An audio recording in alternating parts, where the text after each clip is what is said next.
Hello, ఎలా ఉన్నారు? అందరూ బాగున్నారా? నేనైతే చాలా బాగున్నానండి. మీరందరూ ఎలా ఉన్నారో తప్పకుండా కామెంట్ చేయండి. Welcome back to my channel షబీనాతో సరదాగా. ఇది విలేజ్కు వెళ్ళినప్పుడు తీసిన వ్లాగ్ అనమాట. అంటే నేను సడన్గా ఊరికైతే వెళ్ళాను. వన్ డే మా అత్త వాళ్ళ ఇంట్లో ఉండి ఆ నెక్స్ట్ డే మార్నింగే ఇంకా విలేజ్కి అయితే అమ్మ వాళ్ళ ఇంటికి బయలుదేరాను అనమాట. ఇంకా పిలేరు నుంచి డైరెక్ట్గా మార్నింగే 7:30కి బస్సు ఉందన్నమాట ఇంటికి వెళ్ళడానికి. ఇంకా దానికే వెళ్తే బాగుంటుందిలే, మళ్ళీ బస్సులు మారడం ఎందుకు అని చెప్పేసి ఇంకా నేను బబ్లు రెడీ అయిపోయి 7కంతా బస్ స్టాండ్కి అయితే వచ్చేసాము. ఇంకా 7:30కి బస్ కోసం వెయిట్ చేస్తూ ఉన్నామన్నమాట. బస్ ఇంకా రాలేదు. 7కే బస్ స్టాండ్కి వస్తే ఏ ముక్కబోస్తుందో, అసలు ఎండలు ఎక్కువగా ఉన్నాయి. ఎండలు ఎక్కువగా ఉండడమేమో కానీ బబ్లుకి సడన్గా హెల్త్ బాగాలేకన్నా వచ్చేసింది.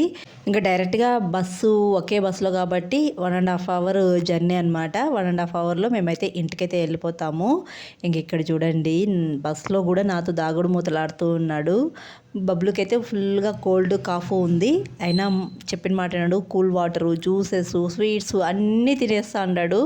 ఇంకా విలేజ్ కదా, ఇక్కడ మనకు హాస్పిటల్లో అందుబాటులో ఉండవు. ఏదానికైనా ఎక్కువగా ఉంటే ఇంక దూరంగా వెళ్ళాలి టైంకి. ఇంటి దగ్గర ఎవరు ఉండరు. ఇంకా ఫైనల్ అయితే ఇంటికి వచ్చేస్తాం. మా అమ్మ అయితే నిదానంగా పని చేసుకుంటుంది ఈరోజు. మా నాన్న తొందరగా మార్నింగ్ లేచి మామిడి చెట్లకు మందు కొట్టుని వెళ్ళిపోయాడంట. మార్నింగే వెళ్ళిపోయాడంట. ఇంకా మా అమ్మ ఇంకేం పనిలేదు కదా అని చెప్పేసి లేట్గా లేచి నిదానంగా పని చేసుకుంటా ఉంది. మేము వచ్చేందుకు వేడివేడిగా రైస్ చేసి పెట్టింది. ఇంకా చిక్కుడుకాయ ఉంటే దాన్ని ముద్దగా కర్రీ చేసి పెట్టింది. ఇంకా మేము వస్తానే ఫ్రెష్ అయిపోయి నేను బబ్లు ఇంకా వేడివేడిగా అయితే తినేస్తున్నాము. ఇంకా మా నాన్న అయితే ఈవినింగ్ వస్తారు కాబట్టి ఇంకా మా అమ్మకి హడావుడి లేదనమాట. మా నాన్న ఉంటే హడావుడిగా ఉంటుంది.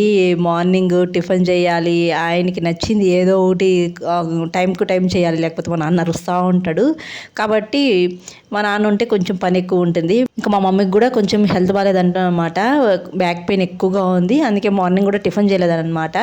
ఇంకా టిఫిన్ చేస్తానంటే మా నాన్న వద్దన్నాడంట. వద్దులే నేను బయట తినేస్తానని చెప్పేసి మార్నింగ్ 5కంతా అలా వెళ్ళిపోయారంట. ఇంక ఇప్పుడు తిన్నాం కదా మేమిద్దరము. మా బబ్బులు ఆడే ఆటలు చూడండి. ఇల్లు అంట ఇది. ఏం చేస్తున్నారా? ఏం చేస్తున్నా? హౌస్ కట్టుకున్నావా?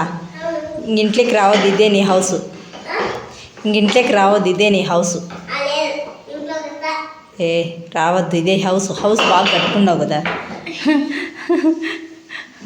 బాక్సులు 4 అడ్డపెట్టి దాంట్లో కూర్చున్నవే. బాక్సులు అడ్డపెట్టినావు. ఈడే ఉండు. Bye bye. నేను పోతాండా కిందకి.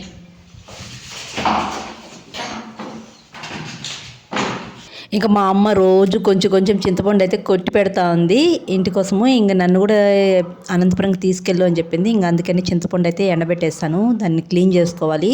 ఇంక చెట్టు చూడండి ఎన్ని పూలు ఉన్నాయి. కనకాంబరాలు, మల్లెపూలు చాలా ఉన్నాయి. మా అమ్మకు కోసే టైం లేదనమాట. ఇంకా పూలన్నీ చెట్లోనే వాడిపోయి కింద పడిపోతున్నాయి. ఇంకా అందుకని మల్లెపూలు అయితే మా అమ్మ మల్లె చెట్టు ఆకులు కూడా దురచలేదు. అయినా కానీ ఎక్కువగా కాస్తున్నాయి మల్లెపూలు. ఇంకా మా అమ్మకు కోసే టైం లేదని చెప్పేసి ఇంకా నేనున్నాను కాబట్టి ఈ మల్లెపూలు అయితే కోస్తున్నాను.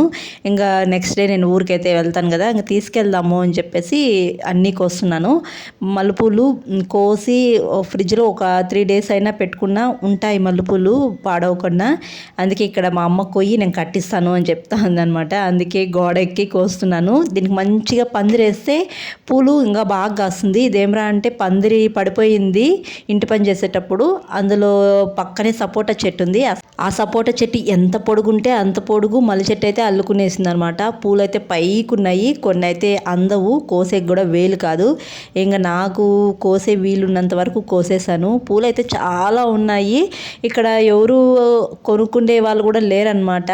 మా అమ్మకు వీలున్నప్పుడు కొన్ని కోసి వేరే వాళ్ళకి ఇచ్చేస్తూ ఉండేదంట. ఇంకా నేను నాకు వీలున్న కాడికి కోసేసాను పూలన్నీ, మా అమ్మకి ఇచ్చేసాను అనమాట. ఇంకా చింతపండు అయితే ఎండలో ఎండబెట్టాను కదా, ఆ చింతపండు అయితే తీసుకొచ్చి దాన్ని నీట్గా కట్టితో కొట్టి గుజ్జంతా తీసేద్దాము అనుకొని ఇక్కడ కట్టితో కొడుతూ ఉన్నాను. మనం కొనుక్కునే చింతపండు కూడా వాళ్ళు ఇలా క్లీన్ చేసి అమ్మరు. జస్ట్ వాళ్ళు లోపల గింజలు తీసేసి ఈండ్లు తీసేసి అమ్మేస్తారనమాట. మనమే క్లీన్ చేసి పెట్టుకోవాలి. లాస్ట్లో చూపిస్తాను చూడండి, దీంట్లో వైట్ గుజ్జి ఎంత వస్తుందో అదంతా తీసేస్తేనే మనకు చింతపండు బాగుంటుంది. నేనైతే ఫ్రిడ్జ్లో పెట్టుకుంటాను ఇలా క్లీన్ చేసి. నాకు సంవత్సరం అంతా కలర్ మారకుండా ఇలా కొత్త చింతపండు లాగానే ఉంటుంది, అసలు నల్లగా మారదు. అందుకనే నేను నీట్గా క్లీన్ చేసి పెట్టుకునేస్తున్నాను.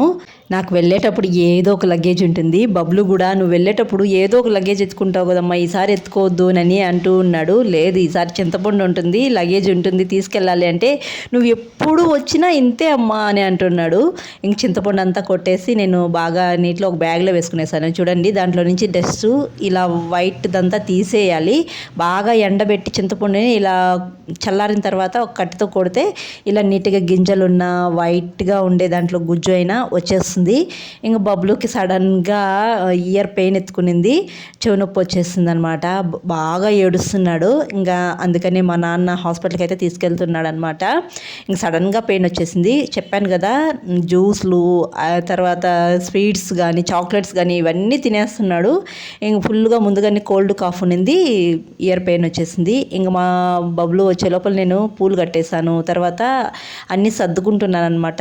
ఇంకా సపోటా కాయలు ఉన్నాయి మా ఇంట్లో, అవన్నీ కూడా సర్దుకునేసాను. ఇంకా ఆడికి తీసుకెళ్తే పిల్లలు తింటారని చెప్పేసి. ఇంకా బబ్లు హాస్పిటల్ నుంచి వచ్చిన తర్వాత కూడా అస్సలు టిఫిన్ కూడా చేయలేదు, ఏడుస్తూనే ఉన్నాడు అనమాట. చెవు నొప్పిగా ఉందని చెప్పేసి అక్కడికి ట్యాబ్లెట్స్ ఇచ్చినాను, చెవులో డ్రాప్స్ కూడా వేశాను. నొప్పి తగ్గలేదంట, కూర్చొని ఏడుస్తూనే ఉన్నాడు. నేను మామూలుగా బబ్లుని ఊరి నుంచి తీసుకొని వచ్చేటప్పుడు బబ్లుకి సంబంధించిన మెడిసిన్ అంతా బ్యాగ్లో పెట్టుకొని వస్తాడు. నా కర్మగాలి, వన్ డేనే కదా అని చెప్పేసి మెడిసిన్ ఏం తీసుకురాలేదు. ఇయర్ డ్రాప్స్ కానీ కోల్డ్ కాఫ్ సిరప్స్ కానీ తర్వాత పారాసెటమాల్ సిరప్స్ కానీ ఇవన్నీ నేను ఒక సెట్ బ్యాగ్లో పెట్టుకుని వస్తాను. ఈసారి వన్ డేనే కదా అని చెప్పేసి తీసుకురాలేదు. ఇంకా తీసుకురాలేదు అంతే. వీడికి వచ్చిన తర్వాత కోల్డ్ కాఫ్ తర్వాత ఇయర్ పెయిన్. ఇక్కడ మా విలేజ్లో అయితే హాస్పిటల్ కూడా అంత అందుబాటులో ఉండదు. మెడిసిన్ తీసుకోవడానికి కూడా మెడికల్ షాప్ కూడా చాలా దూరం వెళ్ళాలి. దేనికైనా తీసుకెళ్ళడానికి మనిషి ఉంటేనే సరిపోయా. ఇంకా ఇయర్ పెయిన్ ఎక్కువగా ఉండిందంట, డ్రాప్స్ వేసాను, నిద్రపోతూ ఉన్నాడు.